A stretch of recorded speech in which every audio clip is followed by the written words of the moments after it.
Please, the meeting is called to order. Please stand for the salute to the flag. Freeholder Owens, will you please lead us in the salute? I pledge allegiance to the flag of the United States of America and to the republic for which it stands, one nation, under God, indivisible, with liberty and justice for all. Remain standing for a moment of silence.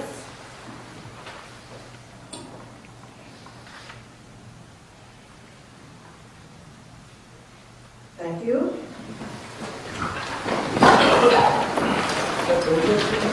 I have before me certification from the clerk that this meeting is in compliance with the Open Public Meetings Act. Roll call, Madam Clerk.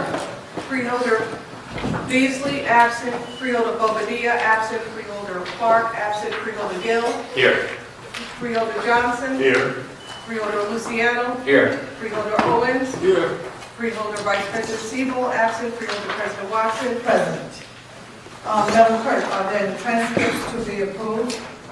Madam President, yes, there is one. And this is for the conference board meeting, December the 19th, 2012. Okay, freeholders, do you have any questions or comments? Then do I have a motion and a second? Move it. Moved by Freeholder Johnson, second by Freeholder Luciano. Roll call, Madam Clerk. Freeholder Beasley, absent. Freeholder Bobadilla, absent. Freeholder Clark, absent. Freeholder Gill. Yes. Freeholder Johnson. Yes. Freeholder Luciano. Yes. Freeholder Owens. Yes. Freeholder Vice President Siebel, absent. Freeholder President Watson. Yes. So moved. Okay, let's move to the public comment session. Agenda items. Tonight's meeting is a combined conference board meeting, and we will vote on every item on the agenda. So if there's any member of the public who would like to comment on any agenda item, please come to the microphone, state your name, affiliation, and you have 3 minutes to speak. That's on any item, that's on every item on the agenda. Okay, Madam Clerk, there's no one wishing to speak at this time. Madam Clerk, are there any topics of discussion? Madam President, there are none. Okay, Madam Clerk, let's move to resolution 1.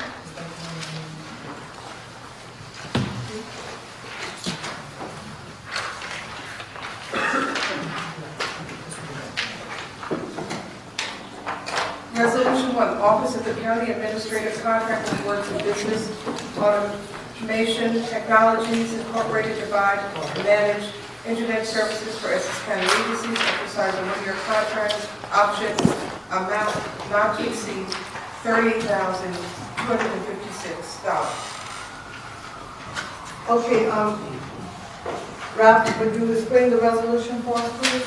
Yes, Madam President. This is to provide our network, which includes internet as well as managed services, including diagnostic and repairs for the whole of records building, the prosecutor's sheriff, as well as backup at Kipps Castle and our hospital center. This is roughly broken down to $3,180 per month, and it is we are exercising a 1-year option, and we are very pleased with the vendor.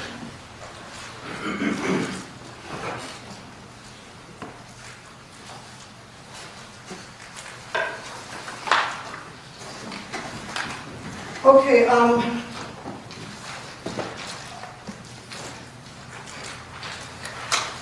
freeholders, do you have any questions or comments on resolution 1? No questions, no comments? Then do I have a motion and a second to take resolution 1? So moved. Moved by Freeholder Owens, do I have a second? Second, Madam President. Second by Freeholder Luciano. No further questions, discussion, roll call, Madam Clerk. Freeholder Beasley, absent. Freeholder Bobadilla, absent. Freeholder Clark, absent. Freeholder Gill. Yes. Freeholder Johnson. Yes. Freeholder Luciano. Yes. Freeholder Owens. Yes. Freeholder Vice President Siebel, absent. Freeholder President Watson. Yes. So moved. Okay, let's go to resolution 2 now. Resolution 2, the Office of County Council lease agreement with Donald N. Payne Jr., member of the U.S. House of Representatives, for the use of 24,000 square feet of office space at the Leroy Smith Jr. Public Safety Building, January 3rd, 2013, ending January 2nd, 2015, revenue at $4,480 per month.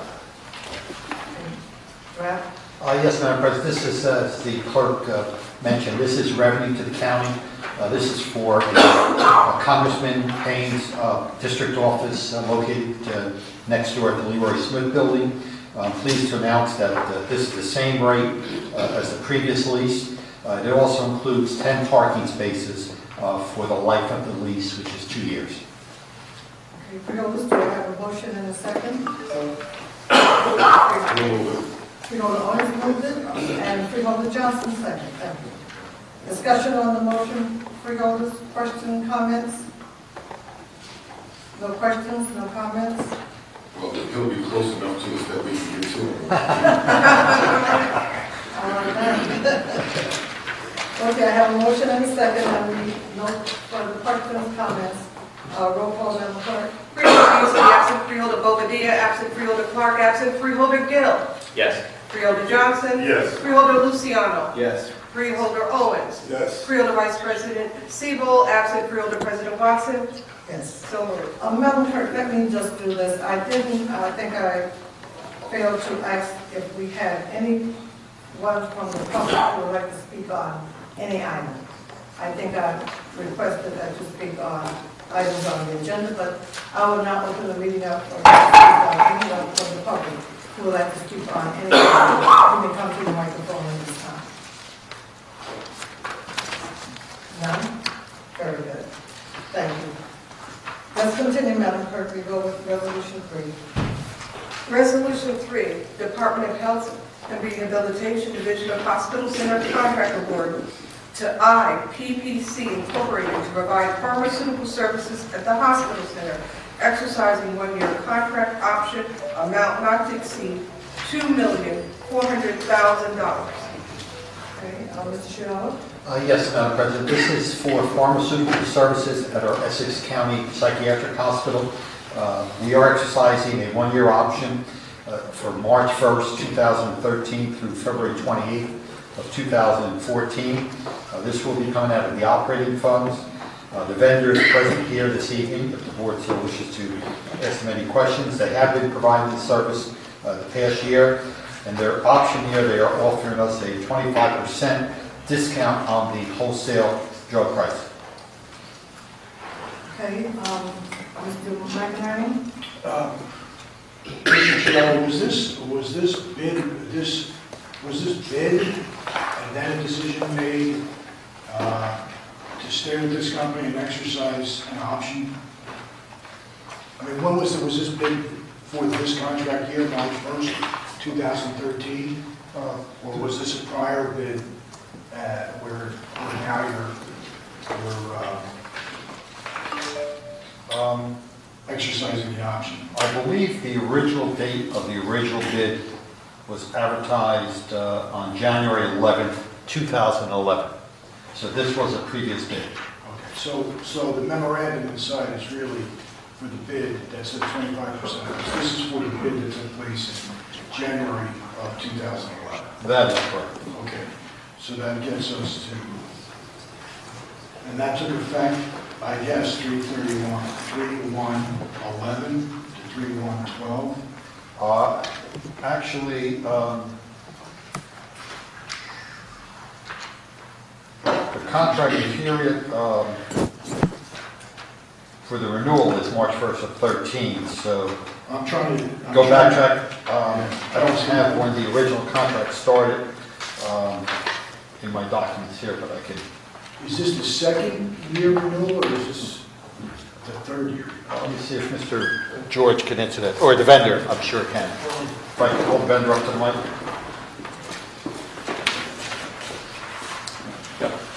Please state Hello. your name and affiliation, please, for the record. Eli Korn, pharmacist, one of the owners of IPPC Pharmacy.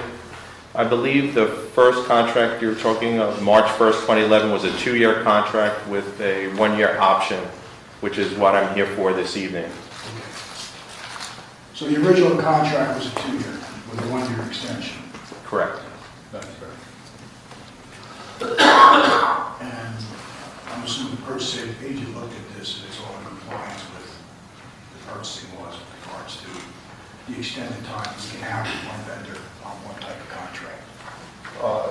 Yes, Frank, as you know, there are many contracts that we do have options that we either exercise if we're pleased with the service, and this is just one of those services.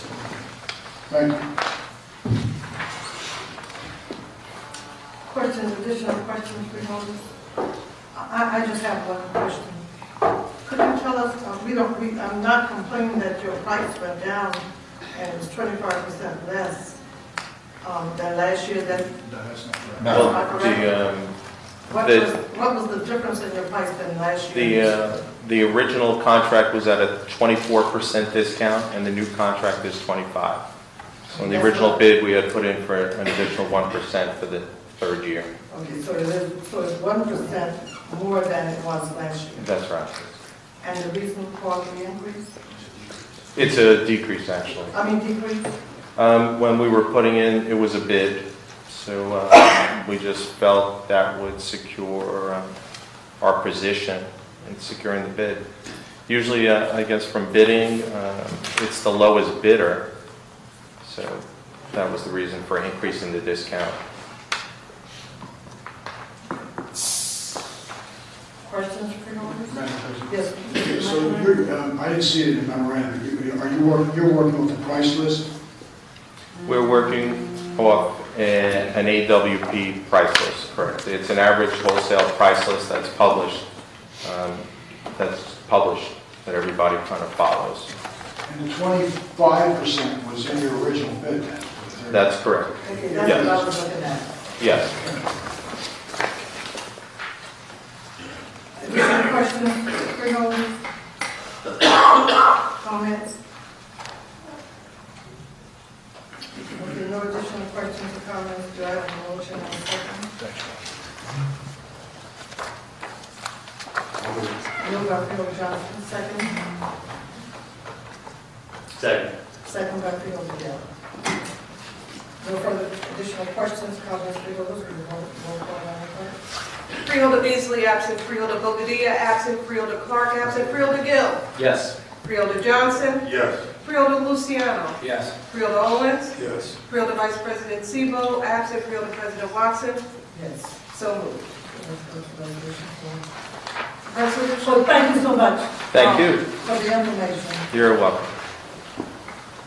Resolution 4, Department of Health and Rehabilitation, Division of Hospital Center, contract amendment with Accu Labs Incorporated to provide laboratory services July 14, 2011 through July 13, 2013, from $336,000 to $453,000, adding an amount not to exceed $117,000. Okay. Mr. Sheldon? Yes, Madam President. This increase is due to the increased number of required lab tests on our patients at our psychiatric hospital, as well as we are anticipating some increases through the end of this contract, which would be July 13th of this year. In addition to that, the original projection out of this contract was made back in 2011. If you recall, back in 2011, our census at our psychiatric hospital was much lower than it currently is today. And that is one of the driving forces of increased cost for additional lab tests, because we have more patients than we did in 2011. Okay, Mr. Wright?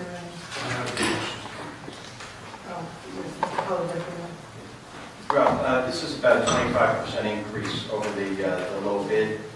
When you said the required tests, there were more required tests than anticipated. That's based on that increase in census? What anticipated? If I could have Mr. George Fittenbaugh address that question. I believe it's probably a combination of increased census and increased tests that the physicians have in order. But I'll let George confirm it. Your name and affiliation, please. George Philip Fawad from the Essex County Hospital Center.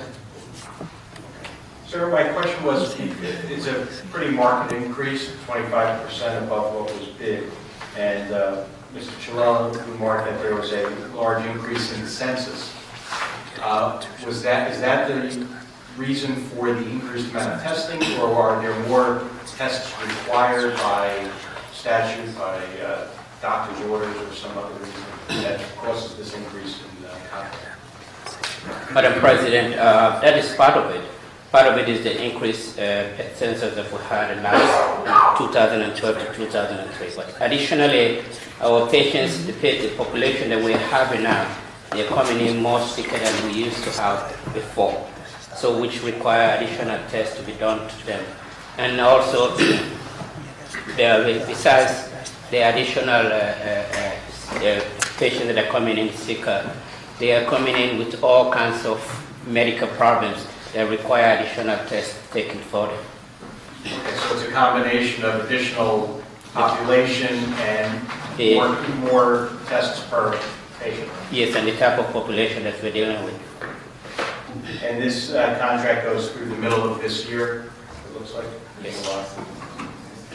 And then that will cover us for the remainder of the contract term?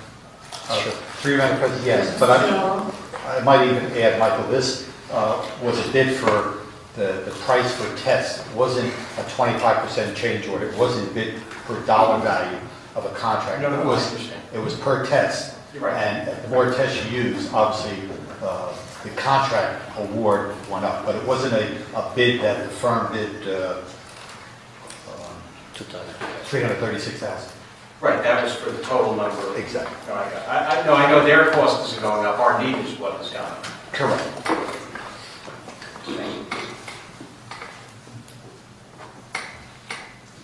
Freeholders.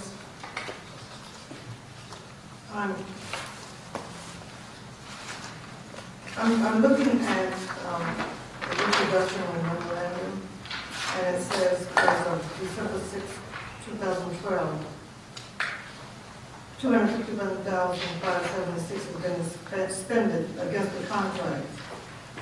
And are you saying that we had additional dollars left as of December 6th? No, Madam President, this contract runs from July 14th of 2011 through July 13th of 2013.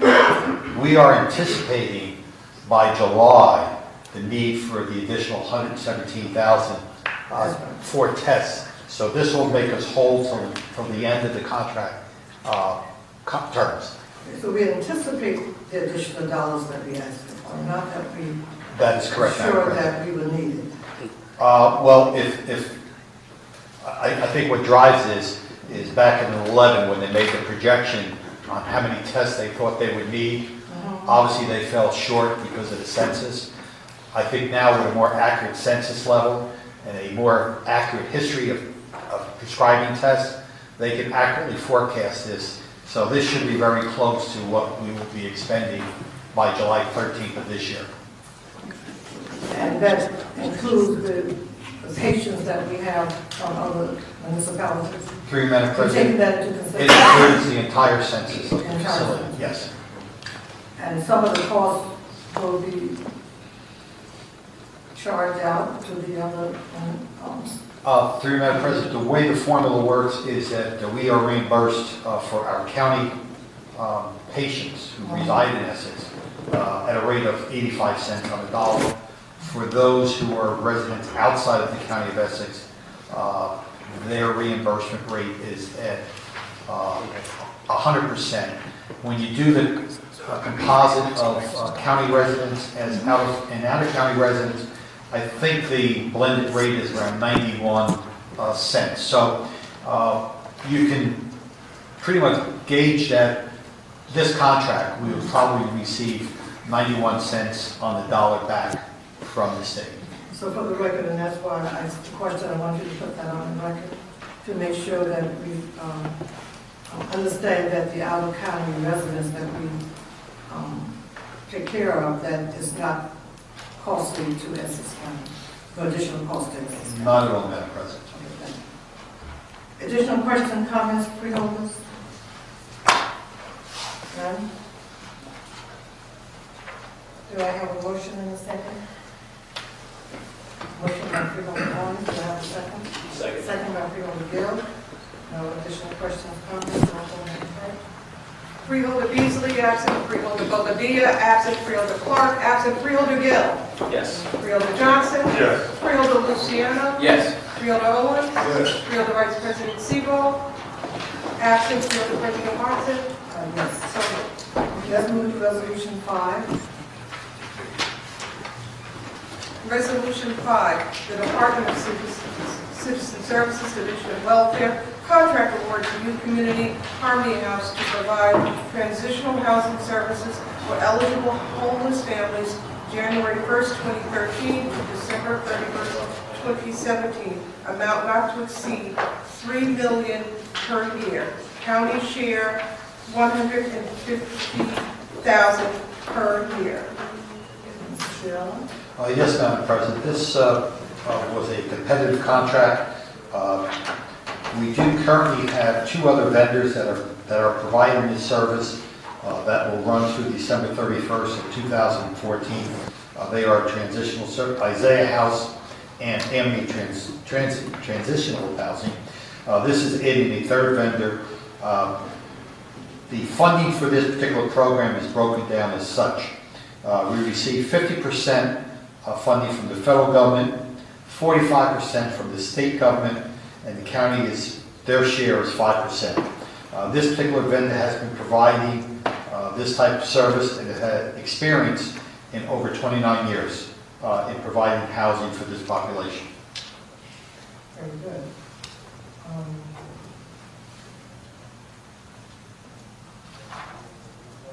Freeholder, do you have any questions, comments?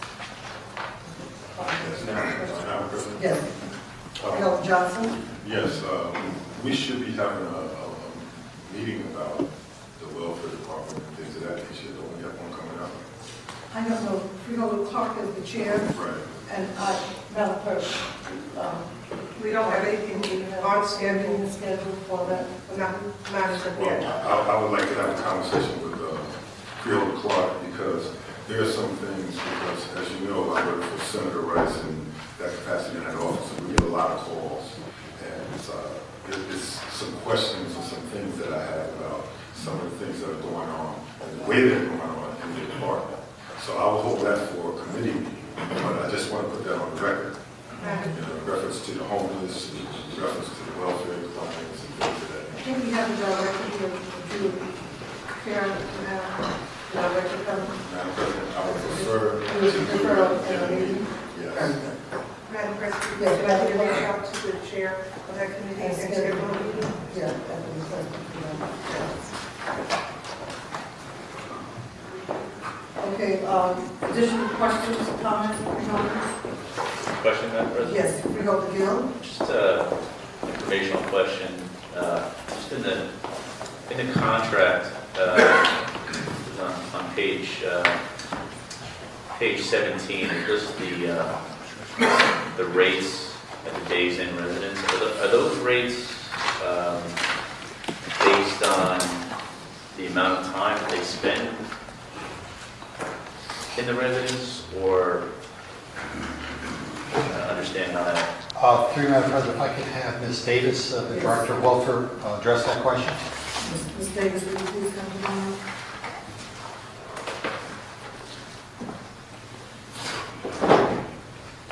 Please state your name and affiliation for the record. Yvonne Davis, Director of Welfare. The question again, was that Freeholder Gill? Yeah. Would you repeat your question? I just had a question on the reimbursement rate in the contract. It says days in residence and then it gives the rate. I just wanted to understand, is this the rate that the county paid by the state or the federal government? And is it based on the amount of time that a person stays a family stays in the residence, or is it just a separate? Yes. The rates are established by the state. Okay. The amount of time that the residents stay there is determined by their eligibility for emergency assistance, which can't exceed 18 months. Okay. Oh, I saw the days in residence is the actual, okay, I got it. Okay, So it varies.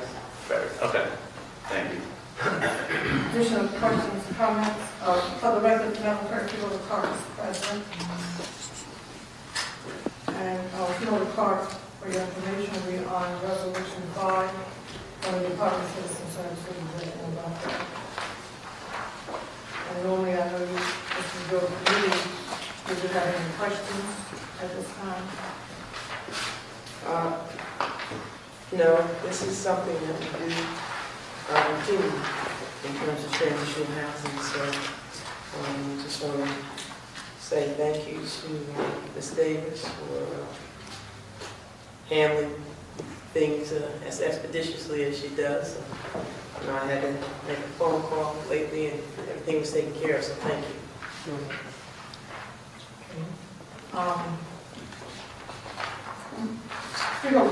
Freeholder Johnson requested that you hold a committee meeting as soon as possible. He has some concerns. He said it's coming through Senator Rice's office that he would like to have us discuss in one of your meetings. Okay. And In reference to this? I don't know if it's this particular issue or it's general. It's the general, it's the whole. Okay, well done. Ms. Davis, do you have any additional comments for us? No, I don't. Just happy to be here. As always, I'm sure if we look at the budget, we'll see exactly where we need to go from here, right? Yes, you will. Thank you. Thank you. Okay, again, thank you for your presence. No additional questions, comments, Freeholder? I have a motion and a second. Madam Clerk? Okay, I don't. I need a motion and a second. I need someone to... I'll move it. Moved by Freeholder Gill. Do I have a second? I'll second. Second by Freeholder Johnson. Additional questions, comments, Freeholders? Roll call. Freeholder Beasley, absent. Freeholder Bobadilla, absent. Freeholder Clark. Yes. Freeholder Gill. Yes. Freeholder Johnson. Yes. Freeholder Luciano. Yes. Freeholder Owens. Yes. Freeholder Vice President Siebel, absent. Freeholder President Watson. Yes. So moved.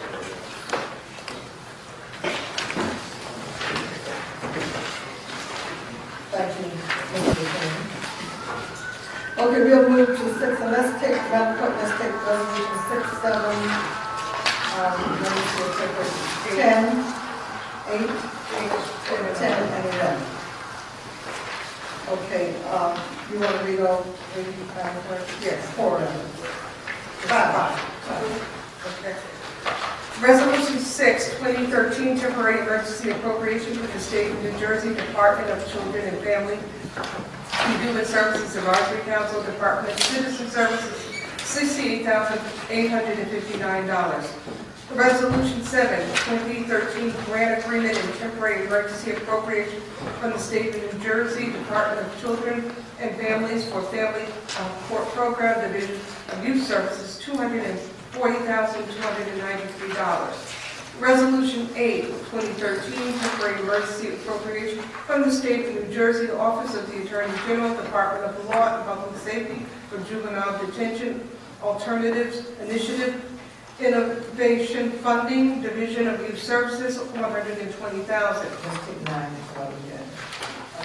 9 also? Yes. Resolution 9, Department of Parks, Recreation, and Cultural Affairs, approval of Discover New Jersey Historic Grant Award from the New Jersey Historic License Plate Fund account in the amount of $3,000.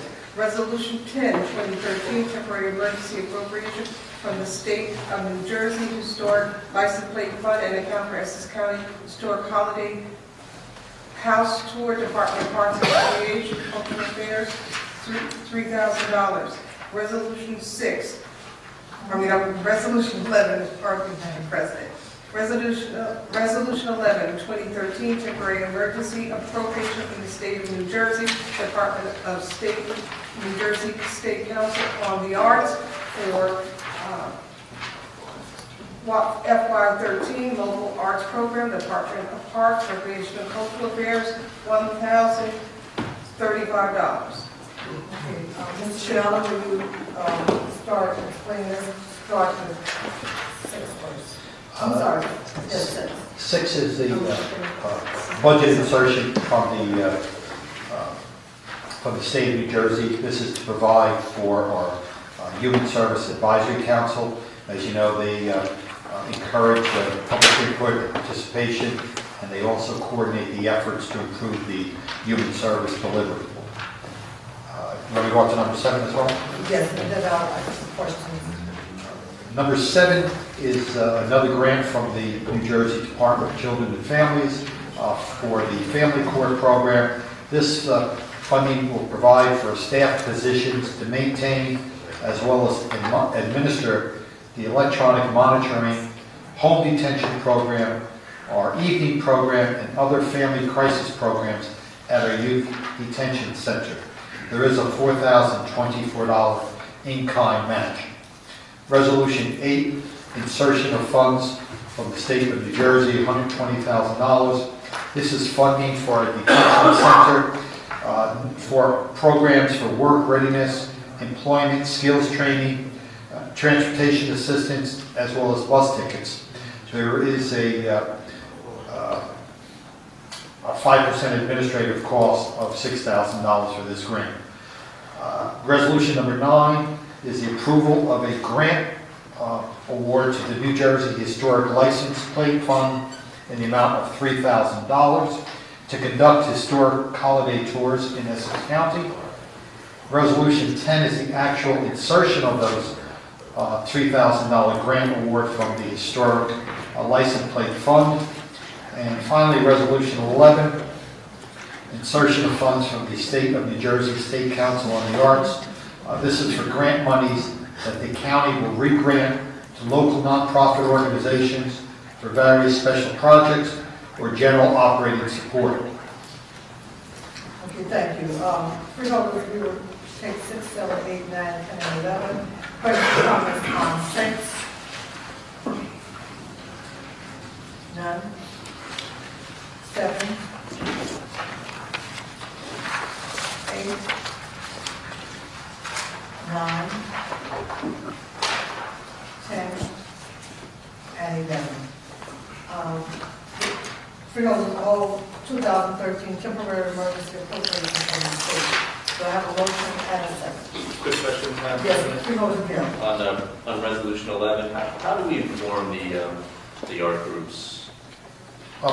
Through you, Madam President, there is a process where they advertise for submissions. It's up on our portal. The Parks Department also will notify all of the various art groups that they have worked with in the past and are familiar with. And if there are any special requests, we can add any groups to the list that on our web portal as well. Great, I'll take you up on that. Thank you.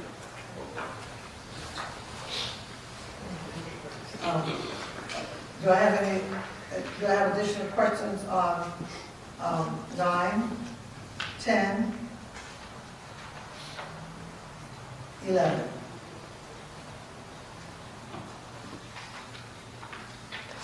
Freeholders, do I have a motion and second? Have you taken, as I stated earlier, 6, 7, 8, 9, 10, and 11?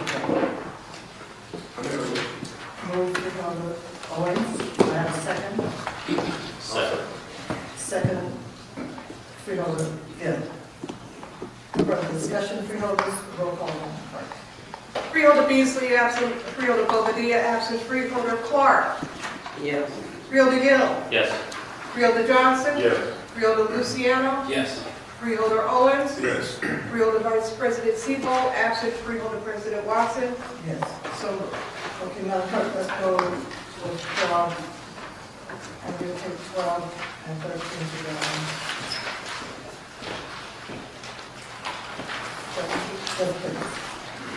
Resolution 12, Department of Parks, Recreation, and Cultural Affairs, contract award to Envirocon LLC to provide HVAC maintenance and repair services for the county park buildings, exercising 2-year contract option amount not to exceed $284,580. Resolution 13, Department of Parks, Recreation and Cultural Affairs contract award to Barclay Brand Corporation, DBA Barclay Brand, Further, the sole responsive and responsible bidder to furnish and deliver 2 new Yale forklifts, amount not to exceed $54,527. Michelle.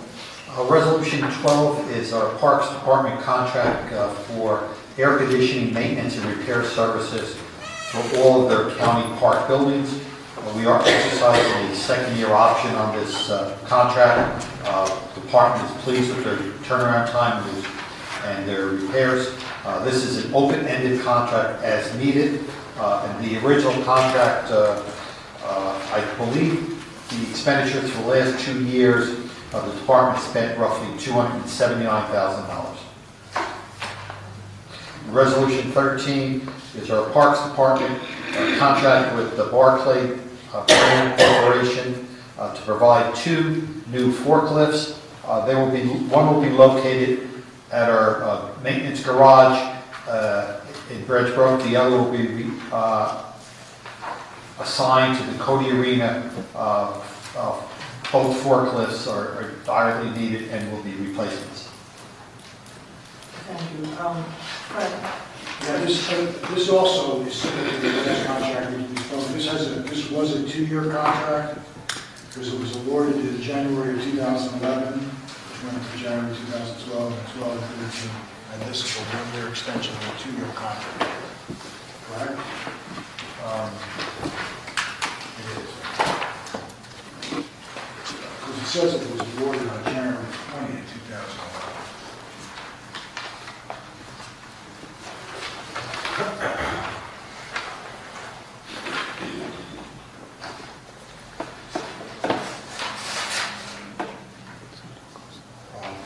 Madam President, I believe the project period was for 2 2-year extensions.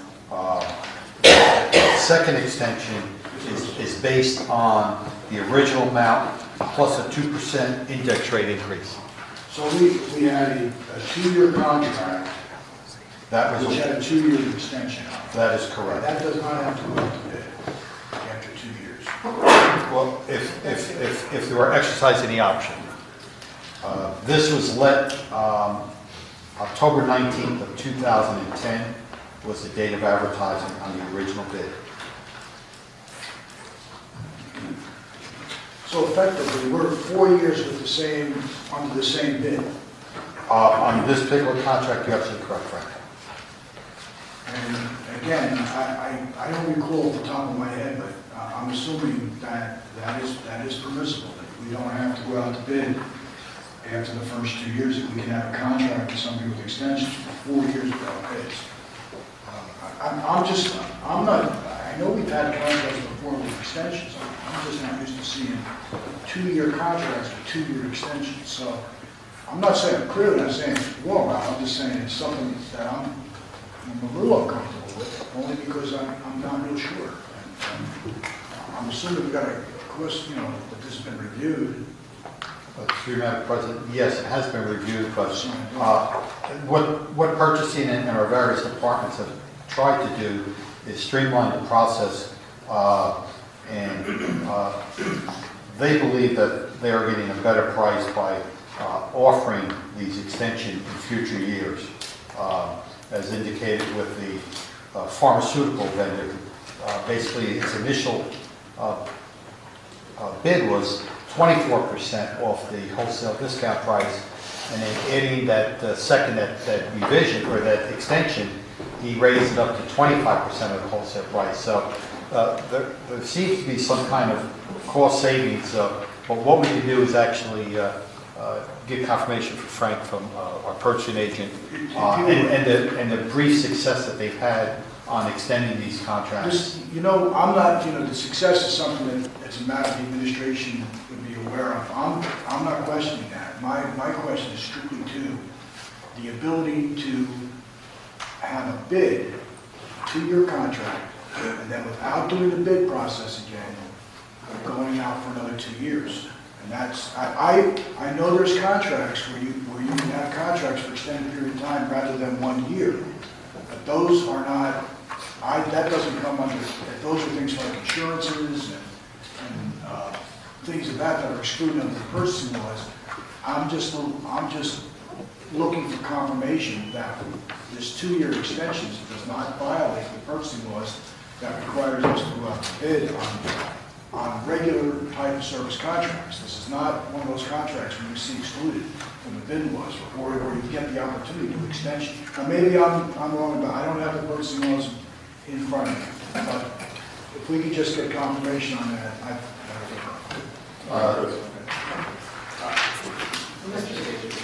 Your colleague here wants to respond. Mr. Colleague. Right, if it was bid, I think we have had other contracts that are bid, not just bid exempt insurance contracts and other things. And as long as it's bid at the original contract with those with the ability for all prospective bidders to bid on those option years, then it's okay. So in other words, as long as you have the level playing field from the outset, you can't do it for infinity, obviously. well, then what would be the? I think you have a 5-year cap. You could have a 5-year cap Up to on 5 years. extensions. Yeah, I don't think you can, I mean, you can't go, do this for 20 years.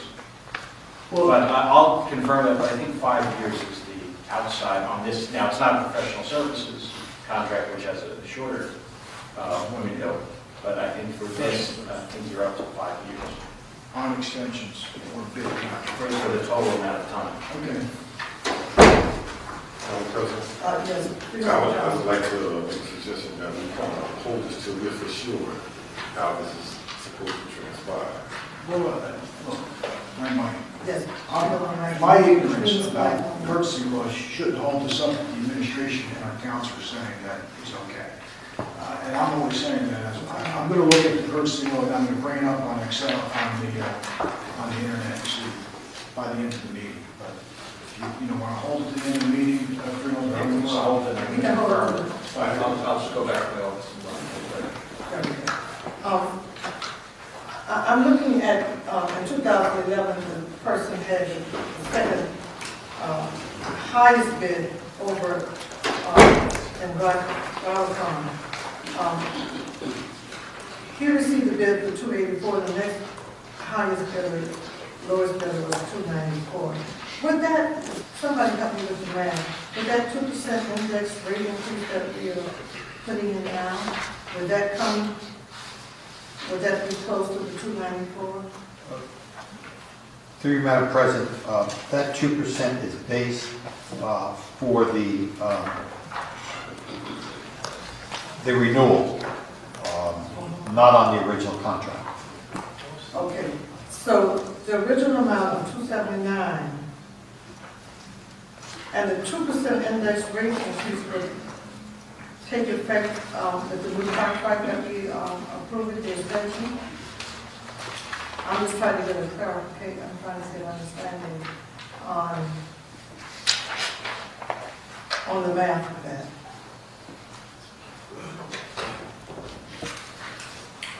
Just from looking over the documents, Madam President, it looks like the original amount was $279,000, and then they indicated a 2% index rate increase. That would bring it up to $284,580, which would be below the second. That's what I'm bid. trying. That's what I'm trying to understand. If my reading of the document is accurate. Okay, I just wanted to make sure I'm clear on the difference in the original amount versus where we are today. And if that amount still is less than the person who had the second bid. Okay? Any additional questions or comments? Are we going to hold this until, for vote? We'll still vote on this tonight, but we'll hold it until the end of the meeting. And I think who need to go in their office to chair? Office right here. Oh, you have your office right there, very good. We'll come back to the vote now. Okay. Okay, we'll go to resolution 14. I believe I discussed 14. 14 are the 2 forklifts for Department of Parks. Yes. We can vote, let me do this. Let's continue with, let's go to resolution 15 and 16. And what we'll do, we'll take 14, 15, and 16 together and come back and vote on 13. Am I okay with that?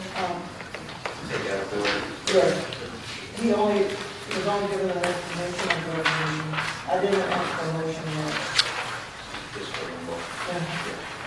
So, Madam Clerk, you didn't get an explanation on 15, so will you continue?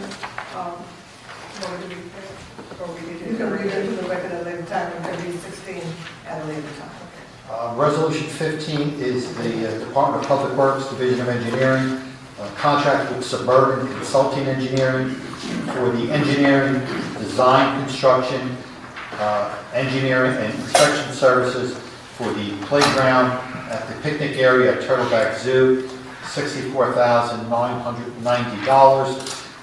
This funding is coming out of our Zoo Enhancement Trust Fund. We do have a representative of the firm. I believe Mr. Perillo is present this evening.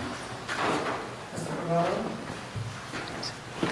Yes, good evening. Would you please state your name again and your information? Yes, Joseph Perillo, Vice President and Principal at the firm of Suburban Consulting Engineers, licensed landscape architect and licensed planner. Question? Freeholders? Could I have a question? Freeholder talk. Madam President, Mr. Chimello, you said that this is coming out of the Zoo Enhancement Fund? That is correct, Madam President. That's that fee that's collected upon admission. How much is in that fund? I can give you an updated report during the week.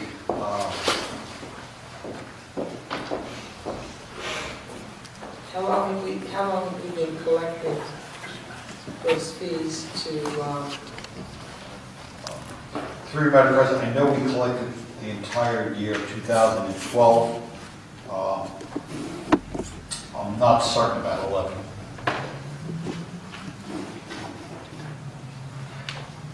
now, wait, we're at 15? Isn't this 15? This is resolution 15, that is correct. Okay. And that's Suburban Consulting Engineers? Yes, ma'am. Have you ever done work for the county before? Yes, we have. What other projects have you done? The firm of Suburban Consulting Engineers has done evaluation and improvements for about 300 intersections of curb ramps throughout the county on county roads, and we have also prepared preliminary assessments for various parks projects for the county. And myself, with a previous firm years ago, I've designed about 5 different park projects for the county.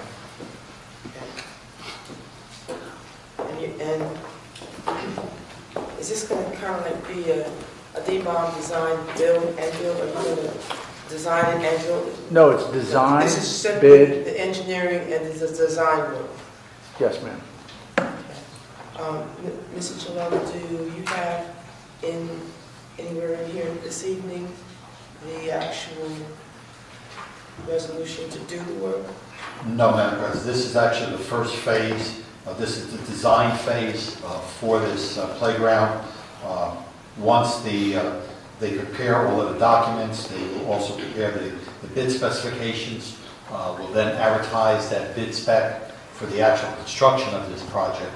And they will, through the construction process, they will also oversee the inspection of the construction and the completion of the playground. So this is the first part of it, just designing it, and then once they design it, we will then advertise for the actual construction.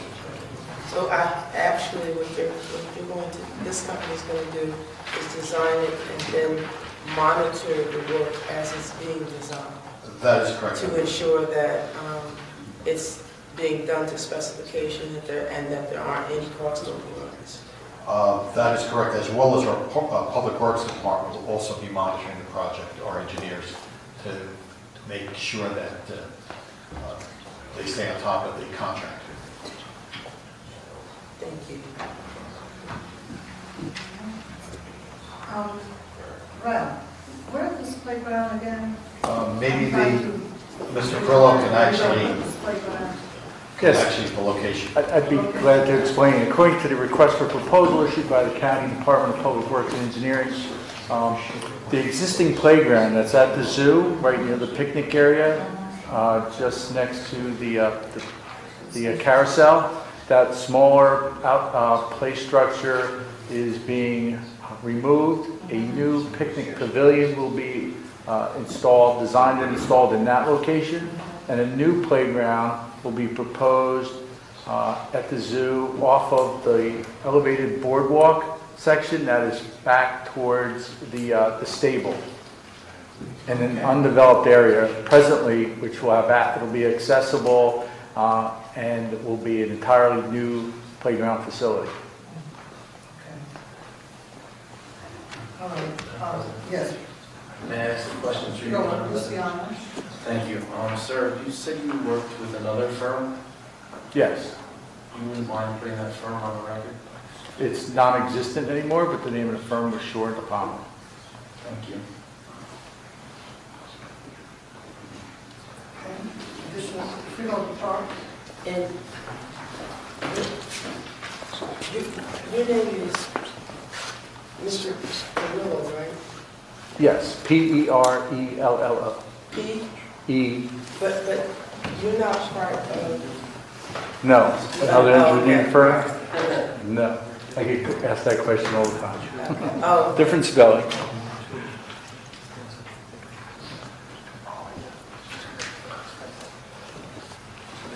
Okay, additional questions, Freeholders? Thank you so much for your... Thank you for the opportunity. information to the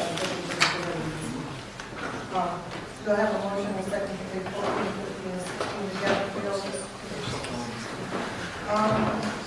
Ralph, did you explain 16? Oh, no, Madam President, I did not. That's correct. 16 is the authorization to utilize the Essex County open space for engineering design services. This is for the redesign as well as for the Treetop Adventure Course. As you know, due to Superstorm Sandy, that ride or that exhibit, many of the cables were knocked down because of the storm. We need a firm to actually redesign the course that we can put back the various cables. In addition to that, we are taking this opportunity to also design a youth Treetop Adventure Course at the same time. And at this time, we will then be coming back to the board and with a contract for the contractor to actually install them. The good news is we do have coverages through FEMA as well as our insurance carrier. They will pay for the retrofit of that equipment back. However, we believe that at this time it makes sense to also invest and put a youth course in. FEMA and insurance company will not pay for this new addition. They'll only pay for the old course to have it re-rigged and put back in place. Okay, let's go back for questions, comments on the resolution 14. Let's just ask questions again. 14, 15, 16. Freehold Park. I just want to be clear on 16. 16 is asking to use open space trust fund dollars for the engineering, design, and inspection Which is resolution to 17. actually revamp that. So it's not going to put back the old course as it was. It's actually going to revamp everything and add something new. Through you, Madam President, that is correct. You can't use the existing trees because they came down, so they're designing it with new poles so that we can attach the zip line course to the new poles because the trees actually came down. You see them. And the open space is actually allocated roughly $65,000 toward that course, toward the cost of. But if you look at Resolution 17, the Zoo Enhancement Fund is picking up the balance, which is another $19,000 and change to pay for that service. But we don't know what's in the enhancement fund right now. We don't know how much we're spending out there, but we don't know how much is in it. Through you, Madam President, obviously it exceeds what we've been allocated this evening because those funds have been certified by our treasurer. Just for the record, I think that the enhancements that the administration has made of the zoo are nothing short of spectacular, but at this time, I guess I'm just a little uneasy with how we're dealing with this, so I'm not going to be in support of 16 and 17. Since we are, let's do this round, Madam Clerk. We read 17 into the record at a later time, and I think Ralph sort of touched on 17. We can go back to 17 again around. Absolutely. Now ask between those to take 14, 15, 16, and 17 together. Says 17 is related to 16. 17 is the Public Works contract with French and Perello for the engineering, design, construction, as well as inspection for the Treetop Adventure Course at South Mountain Recreation Complex, amount not to exceed $84,965.75. As I had mentioned in the previous resolution, due to Superstorm Sandy, many of the trees and cables were knocked down and are not usable going forward. We need to have an engineering firm to design for as well as inspect the work on a go-forward basis. The way this will be paid for is $65,000 would come out of the Open Space Trust Fund, and the balance of $19,965.75 would come out of the zoo enhancement. We do have a representative of French and Perello present with us, Mike Piga, if the board has any questions for Mr. Piga.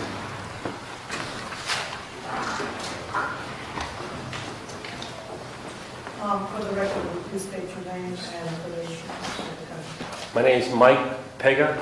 I work with French and Perello. I'm the manager of landscape architecture.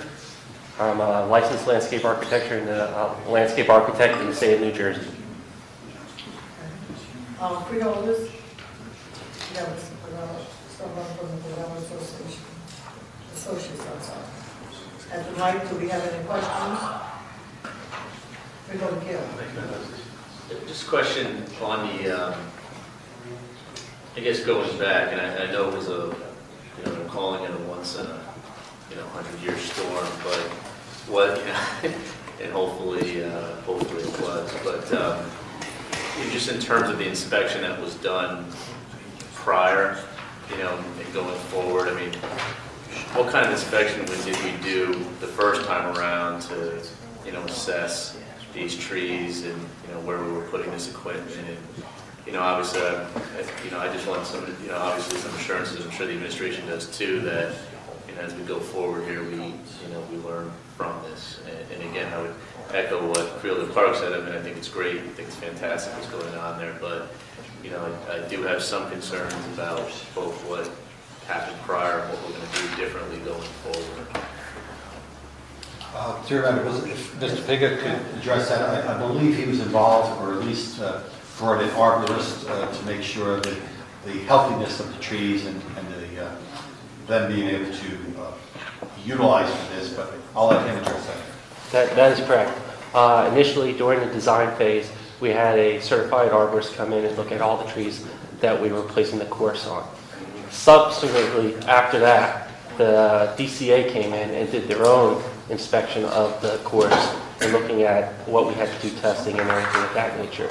Some of the tests that we had to do on the course was actual load testing on each one of those elements or games that they call, where we actually lifted a truck for about 2,500 pounds to make sure that there wasn't any stress on the trees, roots, or anything of that nature. And that occurred when the course was actually finished. That was when New Jersey actually had the earthquake. So they had an earthquake, then Irene came through. And after Irene, we actually had another arborist come through and take a look at the trees to make sure that they were in a appropriate and that they were safe. Did the trees suffer any damage following the Halloween snow, the snow event that we had in October of 2000 and I think it was in October of 2011? To my knowledge, I do not believe it did.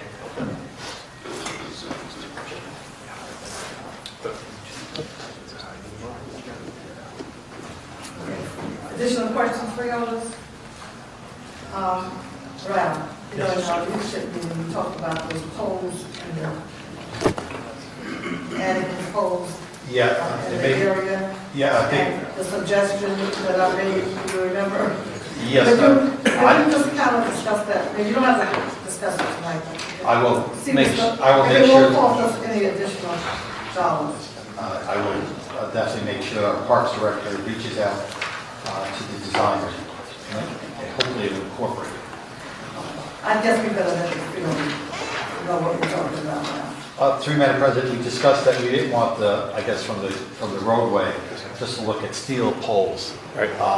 And I think Mr. Pickett can address that. We, you know, obviously want something that looks like it's part of the wilderness, but, you know, we realize it's going to be poles, but we don't want it to look like aluminum poles sticking out. During the design, we will address that and make sure the aesthetics are appeasing to the people driving by.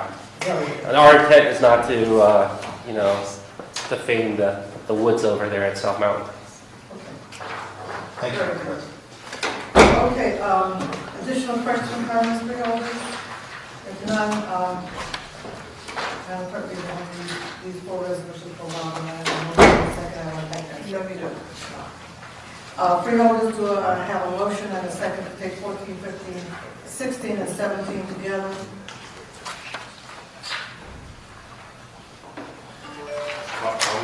Moved by Freeholder Johnson, do I have a second? Second by Freeholder Owens. We're voting on 14, 15, 16, and 17 bills. Additional questions, comments? If not, roll call, Madam Clerk. Freeholder Beasley, absent. Freeholder Bobadilla, absent. Freeholder Clark. Yes on resolution 14 and 15, no on resolution 16 and 17. Freeholder Gill. Yes. Freeholder Johnson. Yes. Freeholder Luciano. Yes.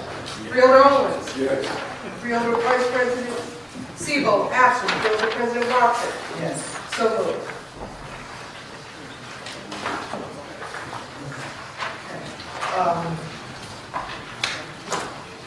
Are we ready to go back to resolution 12?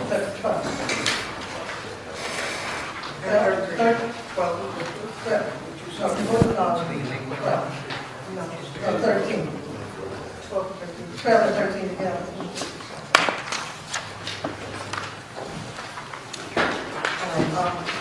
Madam President, I did sit with Frank and County Council came to, and we did confirm that it is permissible to have the 2-year contract, and you can bid these contracts, as long as it's all in the initial bid, and all bidders have an opportunity to bid on those complete contracts, including bids, and that the total contract term does not exceed 5 years. We're okay. So if the initial contract, which we have here, is 3 years or less, this one is 2 years, you can award a 1 to 2 year option or 2 one-year options. The contract term does not exceed 5 years. Doesn't affect allowing you to go for up to 5 years without the bid. As long as it's not professional services, which this is not. Very good. Okay, freeholders, additional questions on 12, we have an explanation on the 2-year contract option. We have exceeding 5 years. No additional comments? Do I have any questions, comments on resolution 13? None? Do I have a motion to take 12 and 13 together, freeholders? I'll move it, Madam President. Moved by Freeholder Luciano, do I have a second? Second by Freeholder Arnold. No further discussion, Freeholder, roll call, Madam Clerk. Freeholder Beasley, absent Freeholder Bobadilla, absent Freeholder Clark, Yes. Freeholder Gill, Yes. Freeholder Johnson, Yes. Freeholder Luciano, Yes. Freeholder Owens, Yes. Freeholder Vice President Seabold, absent Freeholder President Watson, Yes. so moved. Next, the second vote.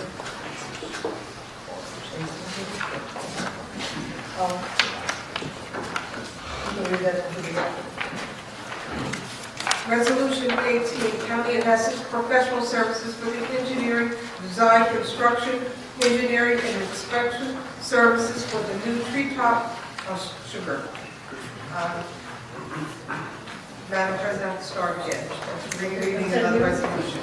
Resolution number 18, County of Essex, Professional Services for Engineering and Inspection Services for Traffic Signal and Roadway Improvements on County Roads. Pinoni Associates Incorporated, 1 year from date of award, $129,000 agreement. Mr. Schmidt. Yes, Madam President. We do have the vendor present, Mr. Todd Haig, but let me just identify the projects that this will speak to in terms of traffic signal and roadway improvements.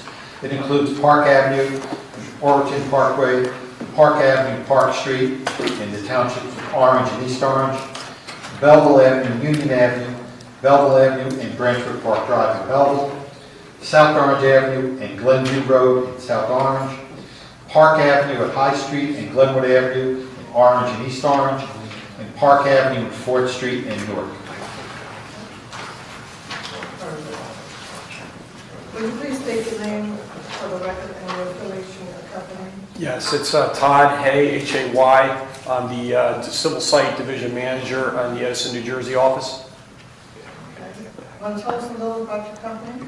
Yes, we were founded in 1966. We've been in operation for over 45 years. We have an office in Edison that has been serving the county and northern Jersey for approximately 13 years. Okay. Mr. McInerney, questions? No questions. Freeholders? Freeholder Gill? Madam President, through you, traffic signal and roadway improvements, engineering and inspection services, could you give me an example, just in layman's terms, what that actually means? Yes, yes, I can. What that means is that we, on behalf of the county, act as an agent in terms of making sure that the inspections are done for a traffic signal with a contractor. We represent the county on behalf of the county as their agent to make sure that the design plans are fulfilled for a particular intersection as one of these intersections that was just mentioned. In certain cases, there are paperwork that goes with them, whether it might be for NJDOT or federal aid projects that has to be fulfilled. We've had experience with that in the past on many projects in almost all the counties up here in northern New Jersey. And we have done similar work with the county most recently last year, as well as in 2006. Which projects last year? Last year, we ended up working, our most recent project that we worked on was Spruce Street and Bellevue Avenue in Bloomfield. Okay. And with that particular one as an example, we ended up working on DOT paperwork as well as making sure that the contractor was consistent with the plans and that the project was completed in a timely fashion. Okay.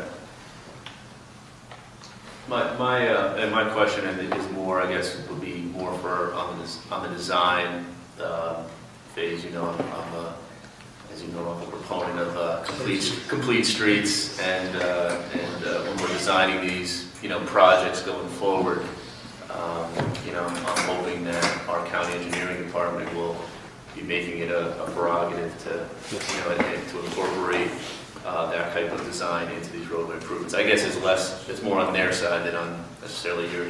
So what you're basically telling me, you review the process once it's been done. Once it's actually been bid and awarded, yes, we take it from there. That is correct. Okay. All right, and Ralph, the funding is from capital funds? This is coming out of our capital funds out of the Department of Public Works, that is correct. Additional questions, freeholders? Yes, Mr. Freeholder Owens? Yes. Approximately how many people do you have working for you? In the entire firm, sir, there's approximately almost 1,000 people. In our office, there's approximately 15 in our Edison, New Jersey office.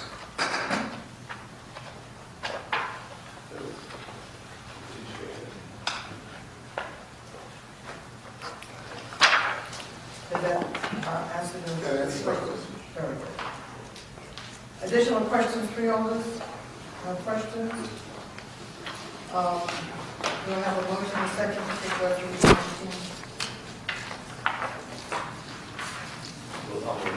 Move by freeholder Gill, do I have a second? Second by freeholder Luciano.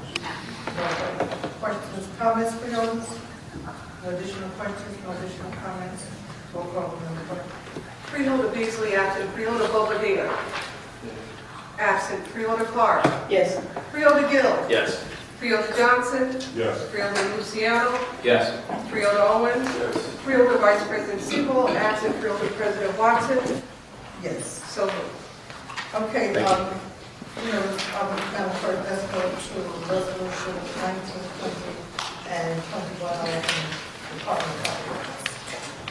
Resolution number 19, Department of Public Works, Division of Engineering. Resolution consenting to the City of Newark Resolution number 7R4-B1200512 regarding the relocation of a bus stop along Sanford Avenue. Resolution number 20, Department of Public Works, Division of Engineering. Resolution consenting to the Township of West Orange ordinance number 2360-12, reducing the length of the bus stop along Northfield Avenue. Resolution 21, Department of Public Works, Division of Fleet Management, approval of public auction sale online of surplus vehicles. Okay, Ralph, 19, explain 19, 20, 21, our extra freeholders to take. Yes, 19, we are consenting with this resolution to the City of Newark's request to relocate a bus stop along Stanford Avenue. The relocation of the existing bus stop will appear on the north side on Stanford Avenue at Underwood Street to the near side at northbound on Stanford Avenue and Leonard Street. Again, this is requested by the City of Newark to help increase safety and relieve traffic congestion. And the good news is New Jersey Transit will bear the entire cost of the relocation of the bus stop. Resolution 20, again, consenting to a Township of West Orange ordinance, reducing the length of a bus stop along Northfield Avenue. This reduction of the bus stop is so that it would not interfere with the driveway at 220 Northfield Avenue, which is at Northfield Avenue eastbound in Gregory. The bus stop will be reduced from 135 feet to 100 feet. Again, the good news, New Jersey Transit will bear all the costs for this. In Resolution 21, we are requesting the approval of a public auction online for surplus vehicles. In your packet, you will have the list of those 14 vehicles that we have identified as no longer useful, and we estimate the revenue from this online auction to be around $30,000. Mr. McInerney, questions on 19, 20, or 21? No. Freeholders, questions, comments on 19? Freeholders, Johnson? I would like to thank the city of York and county residents for going through this group, because that, where they had the bus stop at previously on Underwood, it was unsafe. And that neighborhood is a little unsafe for you to be standing under that, at that location. So I do applaud the city and the county for making this move. Resolution 20, 21.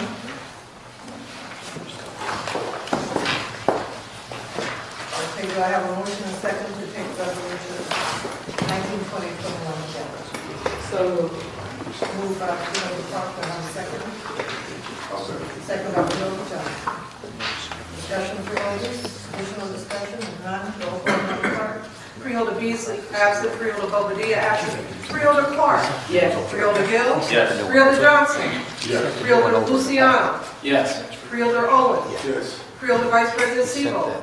Absent. Freeholder President Watson. So moved. Okay, Madam Clerk, read resolution 22, 23, 7, both together, unless I have a request from the Resolution number.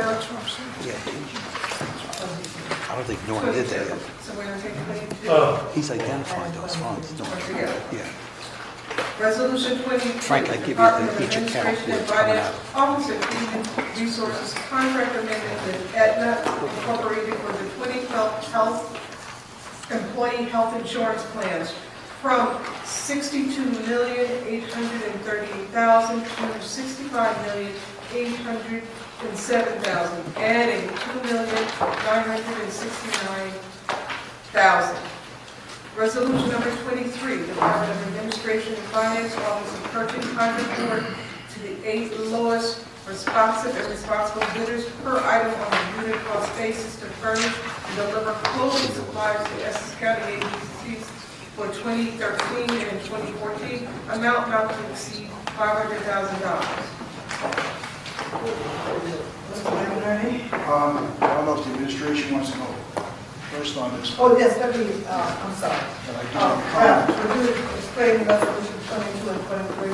Certainly, Madam President. 22 is what we normally call as a true-up at the end of the year for our health benefits for our county employees and retirees. As you see, this resolution speaks to adding the $2.9 million roughly for the 2012 contract year based on actual numbers. As you recall, the administration last year, because of the state's passage of Chapter 78, where employees are now paying a portion of the health benefits, the administration took this opportunity to schedule 2 open enrollments. We had one in late of, I think, November of 2011, and later on in June of 2012. The theory and the mindset and our belief was that since many of our county employees would be paying much greater or much higher for their health benefits come January, come July of last year, we believe that many of these employees would opt for a cheaper health plan. Unfortunately, that never materialized. Again, we had 2 opportunities for employees to switch. I think the numbers were well under 10. The number might have been 7 employees that actually opted to a cheaper plan. You also will realize that last year we also offered employees the benefit or the opportunity to opt out. If their spouse had coverage elsewhere, they were able to opt out, receive a sum of money from the County of Essex. If it was for an individual or a family plan, they would either receive $3,000 or $4,000 for opting out. Again, we do this resolution every year to true up because people switch plans. This is higher than in previous years, I must say. It was only based on our anticipation that employees would logically consider moving to a cheaper option or cheaper plan that they would have to dig into their pockets. So this is nothing more than coming up to what the actual numbers were for the traditional HMO, choice, whatever those numbers were, the policy amount, and this is what is owed for the 2012 year. Thank you, Madam President. When I saw this, I did call Mr. Cielo, and not to be repetitious, but that is what he explained, that the traditional plan was not, people in the traditional plan did not give it up as much as projected. We also heard the same explanation when we renewed the policy, I believe, that we were told that there was still a substantial amount, a couple hundred people at least, maybe it's 250 or something like that, I believe, that are still in the traditional plan. Given that, the economies weren't achieved, and this amount is now due and owing. So, I guess we'll just have to make assumptions next year that were different than what assumptions we made this year. It's not that it's not that we're paying more. We're paying what we've incurred because people stayed in the traditional plan. The contract is based on people leaving that. And so you have to amend the contract to be consistent with what the expense is. Madam President? Yes. If I also, for this calendar year 2013, rather than make that assumption that employees would opt for a cheaper, we took a very conservative approach whereby we didn't estimate on any employee moving into a cheaper plan for 13. And I might follow up. This is also, the payment of this is contingent on reserve transfers. Reserve transfers are those transfers we make to last year's budget, but we're making them in this year. We can still make transfers in last year's budget in areas of appropriation where there's under expenditures in one area. We need to move money from those areas of under expenditures to this area for insurance benefits in the amount of this amount of money, that amount of $3 million, so that it can be paid from that line item. We have yet to do that, but that doesn't stop us. We on a regular basis, have certifications of funds based on contingencies. We have contracts that move into the next year, which we didn't even approve a budget for. Those are contingent as well. So the fact that the payment of this is contingent on us approving the reserve resolution does not stop us from moving forward now. But we'll see that resolution.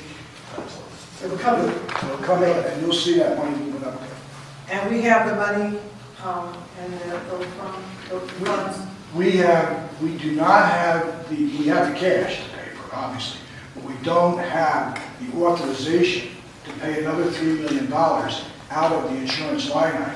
So what has to happen is the finance department has to go and look for all those areas where there's $100,000 here, $200,000 here, $500,000, and move that money up by board approval.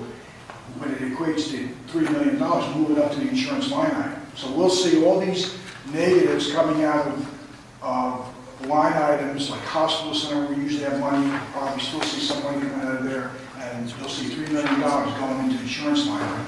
And then now you have the opportunity and the authorization to pay just $3 million. Can't pay it until you get that money. Right. We have to first find it, we have to go into different areas of the budget. We have to go into those areas, those cost centers, and then move it. And move it up, which is what we do reserve transfers every year. Yeah.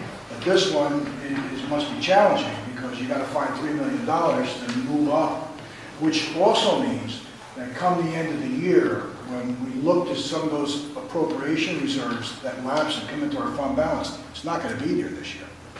It's not. We'll have less as a result of this because we're using those reserves up now as opposed to letting them lapse in fund balance at the end of the year.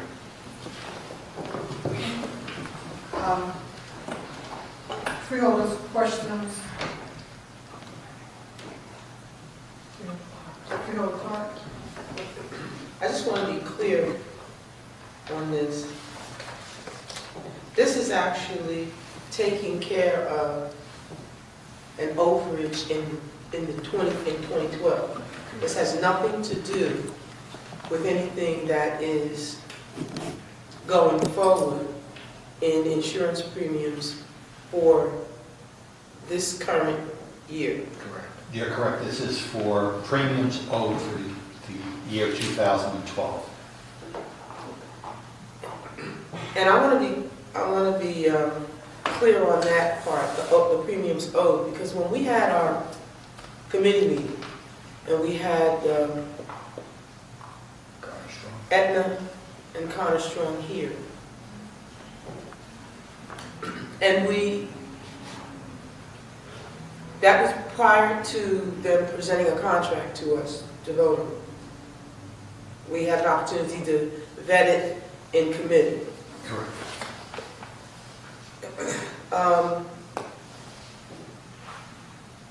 And we came up with an amount that they would charge the county, and that we agreed to pay them.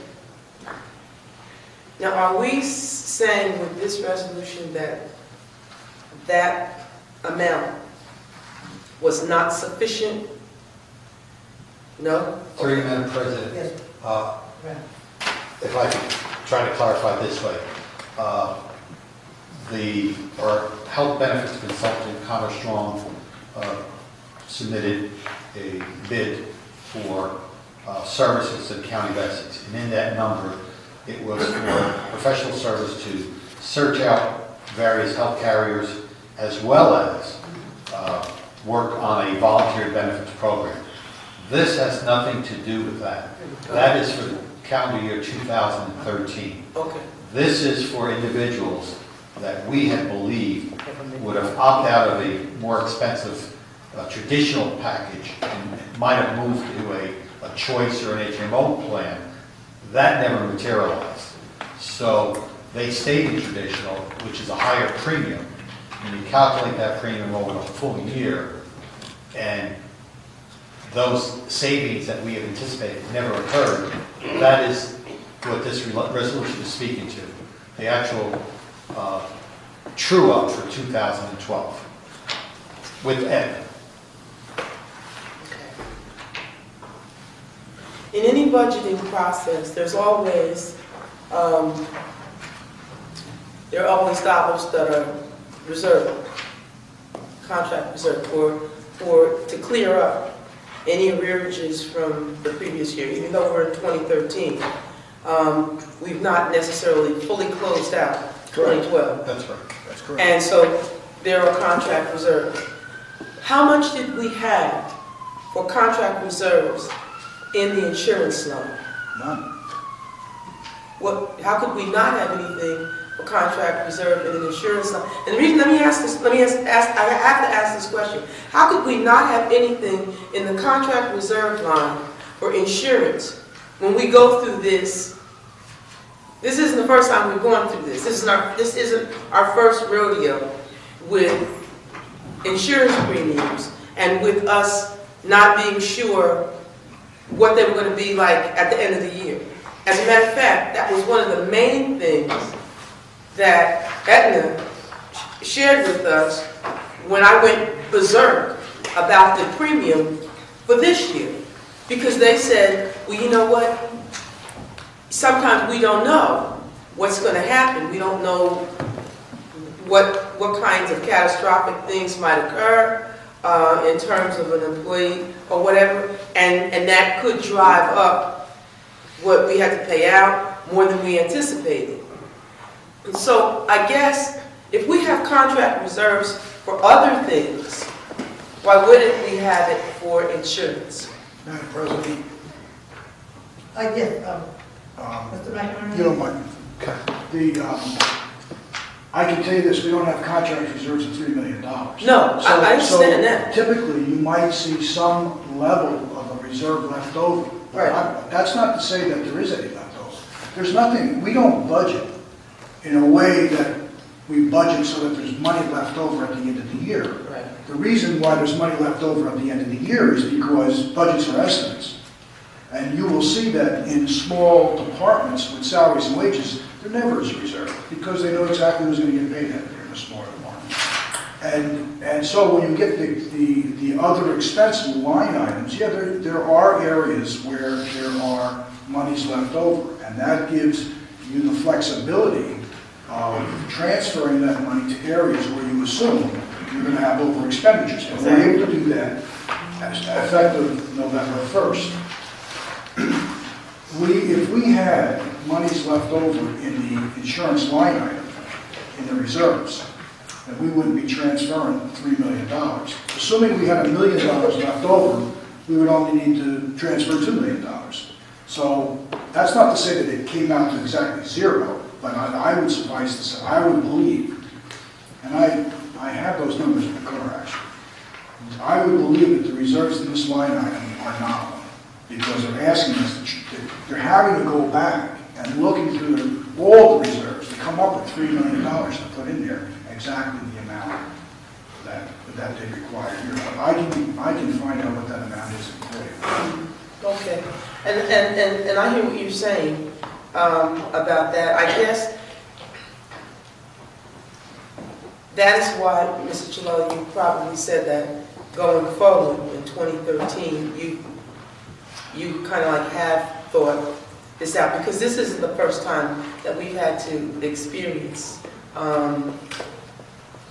going back and finding money to pay for the insurance line, because it didn't work out the way we thought it was going to, or because something maybe catastrophic occurred, of course, that you can't prepare for. It's not possible for you to prepare for that.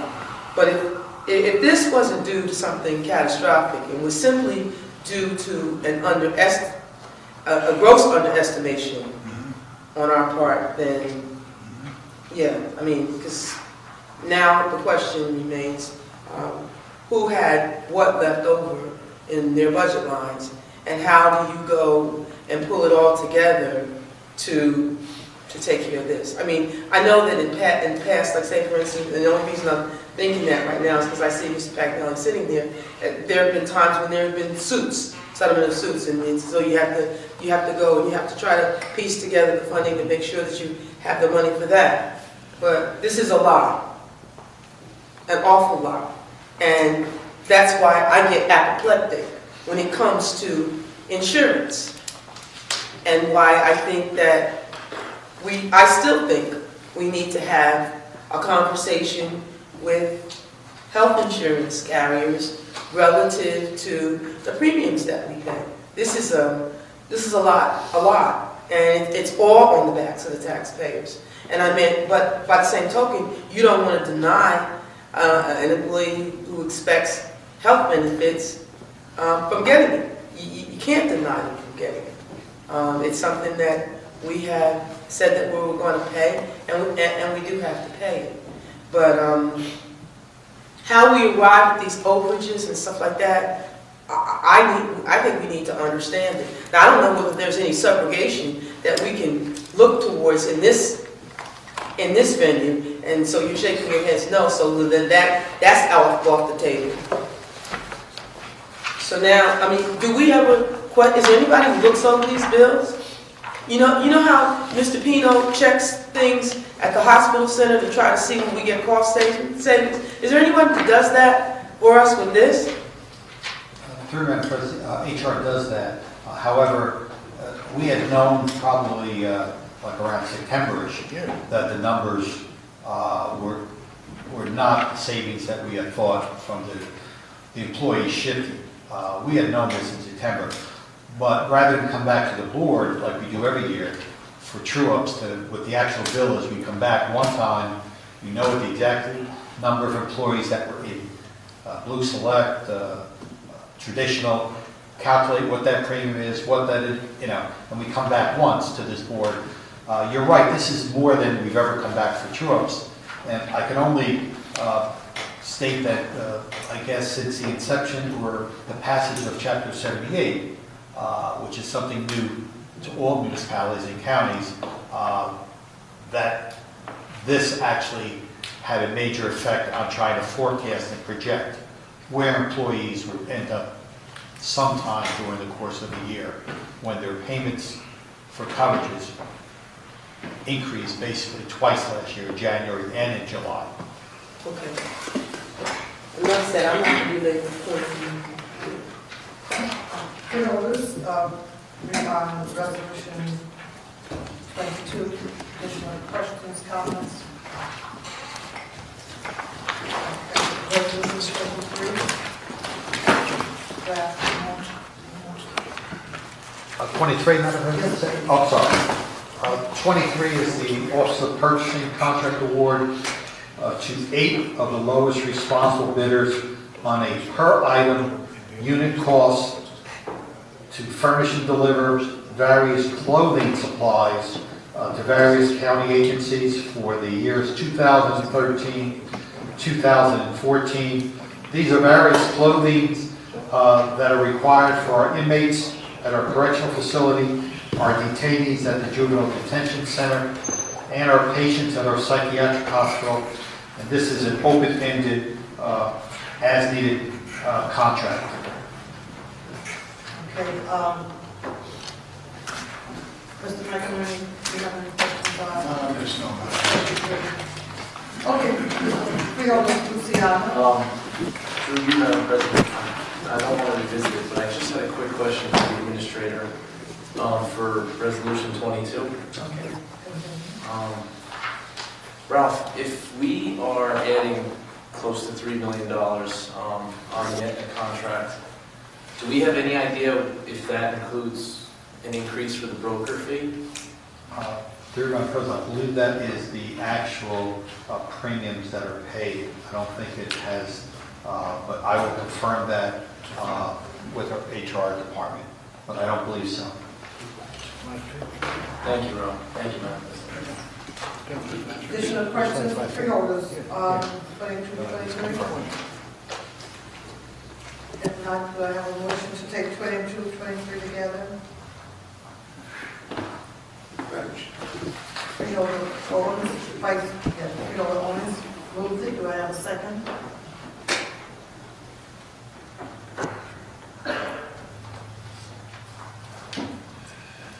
Okay, I'll second. We have a motion and a second to take 22 and 23 together. Any additional questions on 22, 23? If not, roll call on. Freeholder Beasley, absent. Freeholder Bobadilla, absent. Freeholder Clark. Yes. Freeholder Gill. Yes. Freeholder Johnson. Yes. Freeholder Luciano. Yes. Freeholder Owens. Yes. Freeholder Vice President Siebel, absent. Freeholder President Watson. Yes. So moved. Okay, Madam Clerk, let's take resolution 24, 25, and 26 together, all resolution recommendations. And I will move the resolution to go Bill with a second. Roll call, Madam Clerk. Yeah, Bill, read that later. Thank you. Freeholder Beasley, absent. Freeholder Bobadilla, absent. Freeholder Clark. Yes. Freeholder Gill. Yes. Freeholder Johnson. Yes. Freeholder Luciano. Yes. Freeholder Owens. Yes. Freeholder Vice President Siebel, absent. Freeholder President Watson. Yes. So moved. Okay, Madam Clerk, do we have any added SCADA resolutions? Madam President, we have none. Okay, we'll go to a report of boards committees. No report. Legislative reports. None. Written communications. Unfinished business. New business. Do we have anyone from the public who would like to speak at this time? Please come to the microphone, state your name and affiliation, and you have 3 minutes to speak. Anyone from the public, please come forward.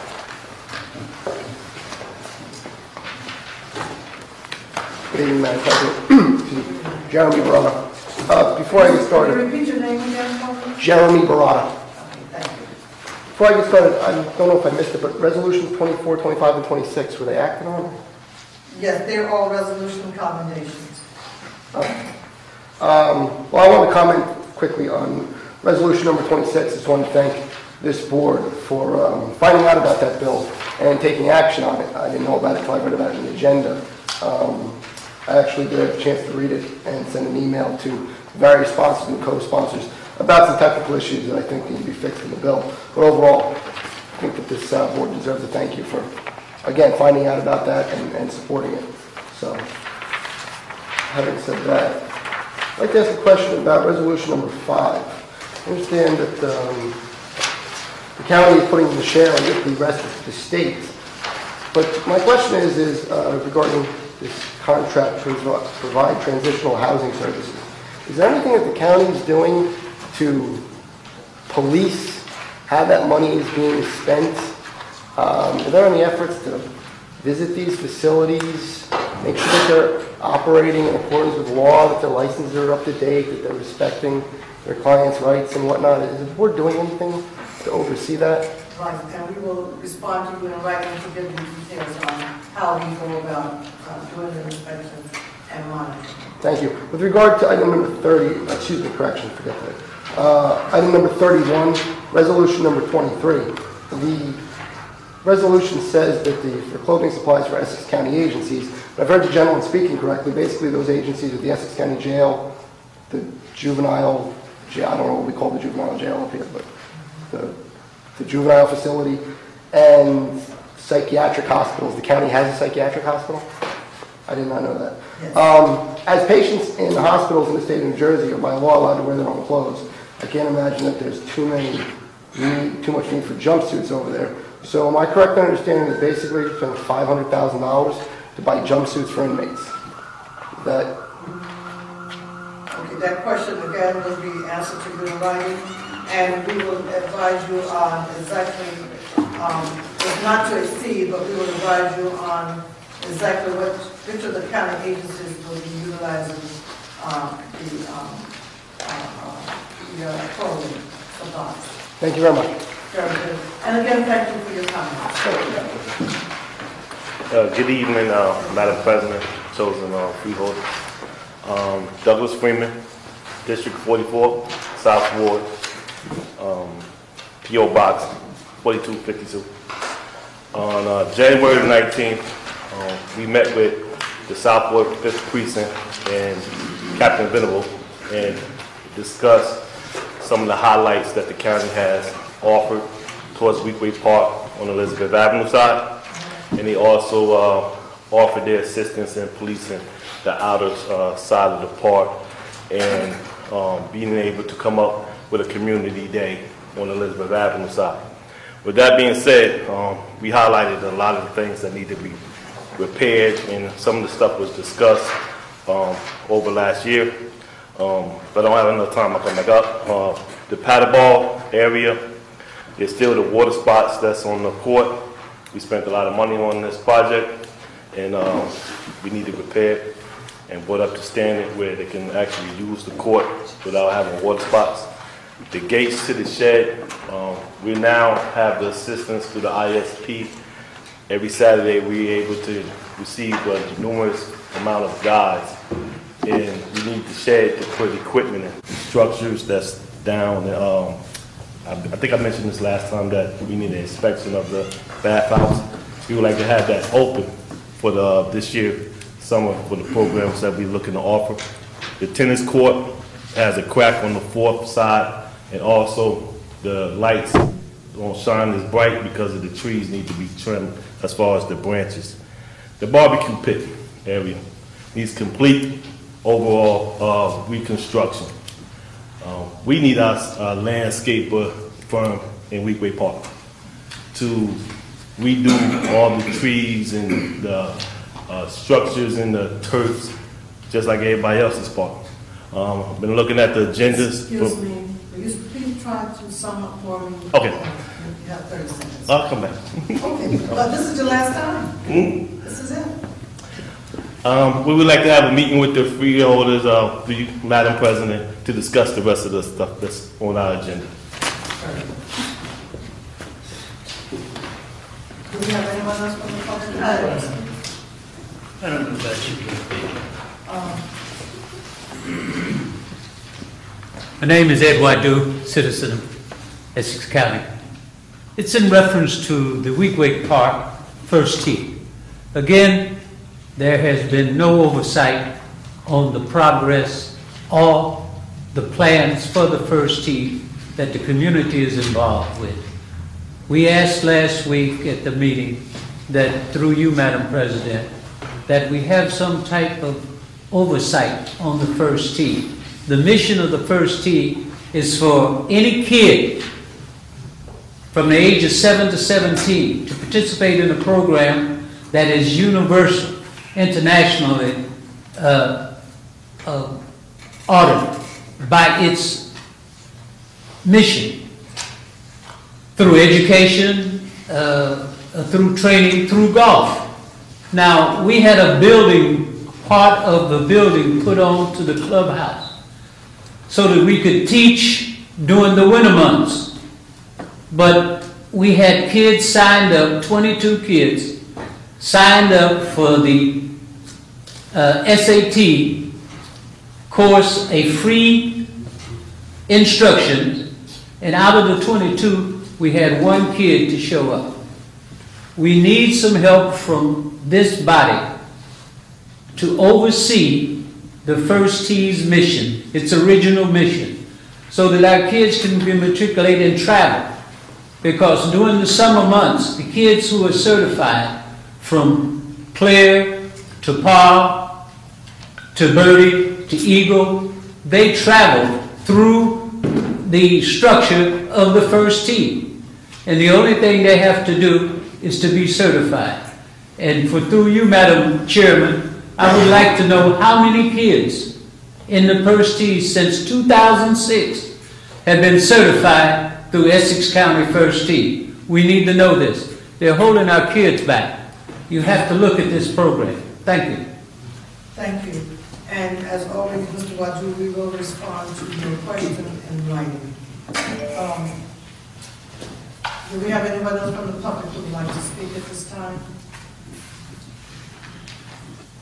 Then we're going to hold a comment session. I have a couple of announcements to make, freeholders. The clerk passed out the committee advisory board and commission assignments. I only received a response from freeholder Owens, so I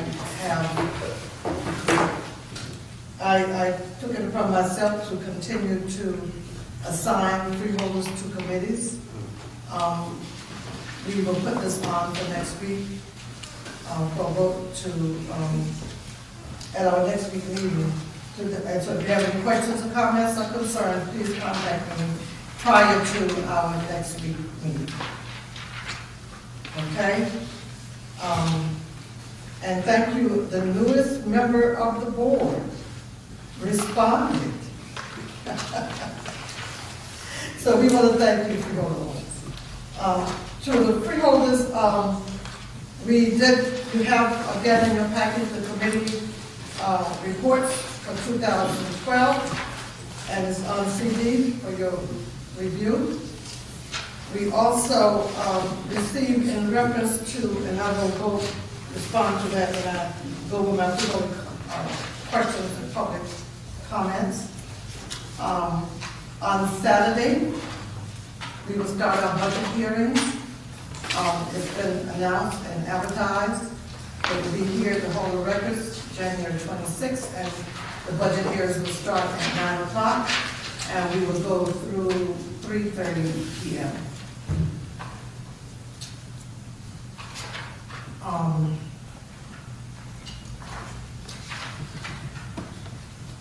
John F. Bryan Association, 53rd Annual Social, will be honoring our own Freeholder Guild, and that will be held on Saturday, January the 26th, and that's the same date of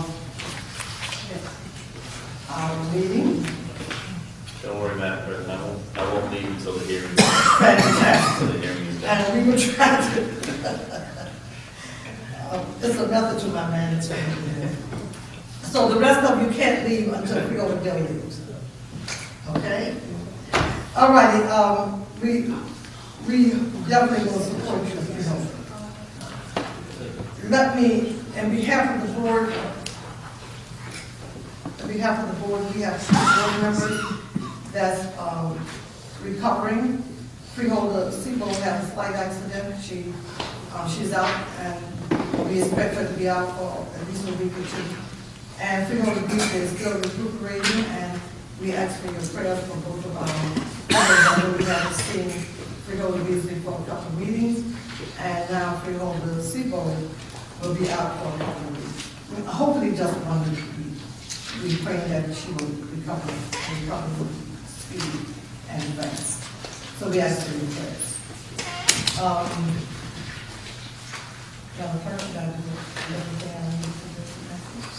Okay, I have one other. Let me go to the freeholder meetings of January 16.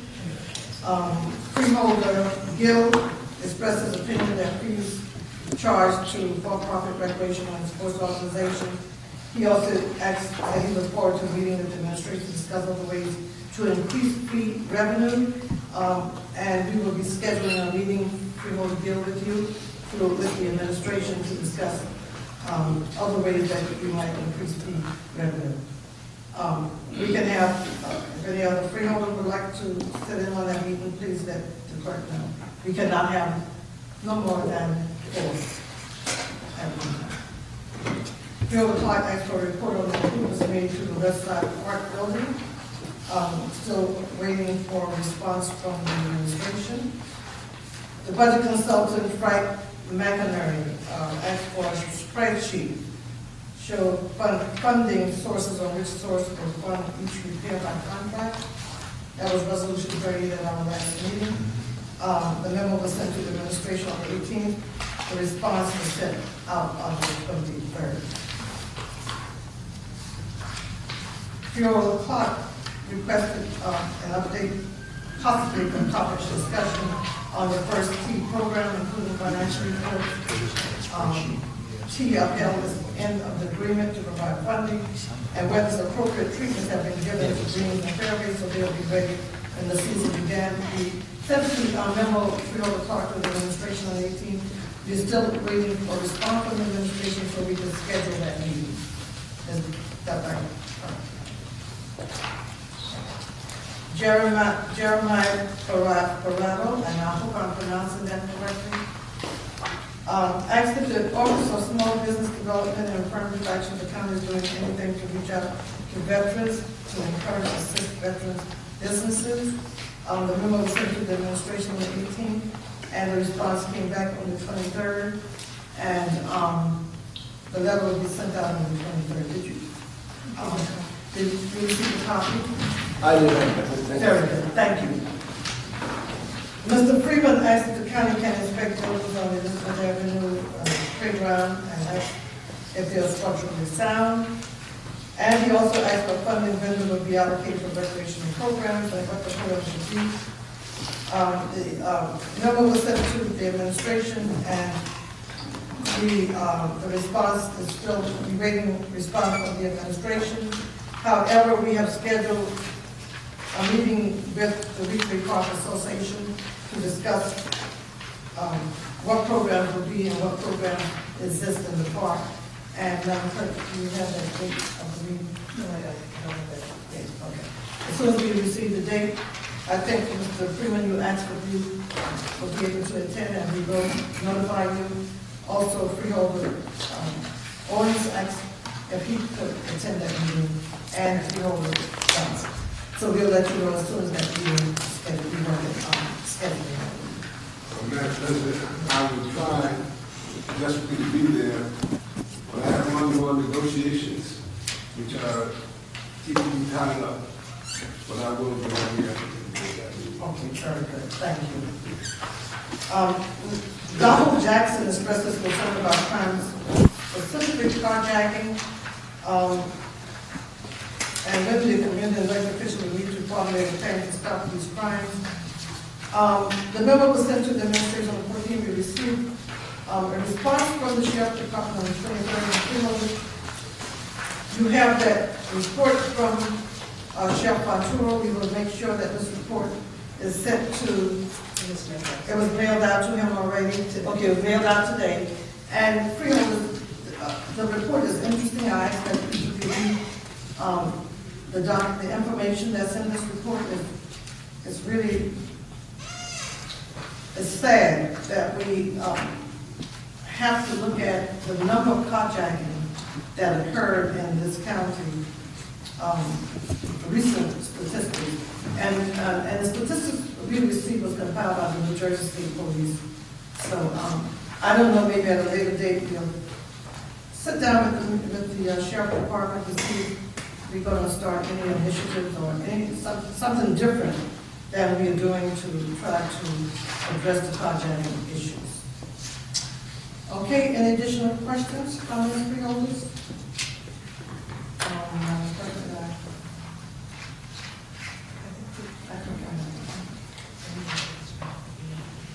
Oh, Ralph, any comments that you would like to add to? No, Madam President. What you said?